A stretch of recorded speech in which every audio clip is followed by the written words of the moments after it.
Well, welcome back. Previously, we talked about steps 1 and 2 of the revenue recognition model. Step 1 was identifying the contracts, and step 2 was identifying all the performance obligations that could be embedded in the contract. Contracts could have more than one obligation based on the way that the contract is written, or based on the number or types of deliverables and how those deliverables have been negotiated with the customer. Now we're going to discuss steps 3 and 4. 3 being determine the transaction price, and 4 allocating that transaction price to the performance obligations. The third step in the revenue recognition process is to determine the transaction price.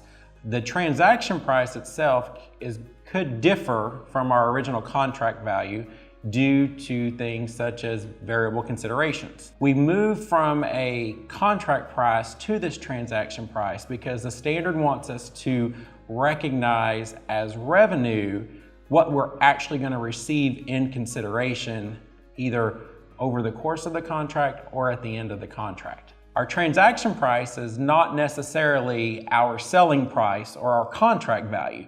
Transaction price is going to be your actual selling price less any variable considerations. So types of variable considerations could be claims or pending change orders, incentive or penalty provisions, shared savings, or liquidating damages. So the purpose of the variable consideration is to make sure that our transaction price properly reflects events that could be occurring throughout the course of the contract, and bringing that back and making sure that we're recognizing or considering those events throughout the life of the contract itself.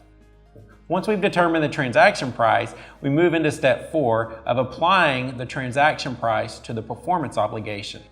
If we've determined previously that there are multiple performance obligations in the contract, then we have to go back and look at our variable considerations and make sure that when we allocate our transaction price to the different performance obligations, we make sure that the variable considerations are properly applied as well, as some variable considerations may only apply to one performance obligation versus both. Steps 3 and 4 of this new 5-step revenue recognition process can be complicated. If you have any questions, please give us a call. We'll be more than happy to help you walk through this process.